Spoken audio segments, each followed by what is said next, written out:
نحمدہ و نصلی علی رسولہ الکریم۔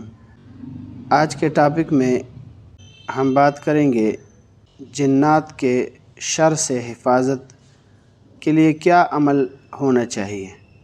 حضرت عبداللہ بن بصر رضی اللہ عنہ فرماتے ہیں کہ میں حمص سے چلا اور رات کے وقت زمین کے ایک مخصوص ٹکڑے پر پہنچا تو اس علاقے کے جنات میرے پاس آ گئے، تو ان پر میں نے سورہ اعراف کی یہ آیت آخر تک پڑھی، ان ربکم اللہ الذی خلق السماوات والارض فی ستۃ ایام ثم استوى علی العرش یغشی اللیل النہار یطلبہ حثیثا والشمس والقمر والنجوم مسخرات بامرہ الا لہ الخلق والامر تبارک اللہ رب العالمین۔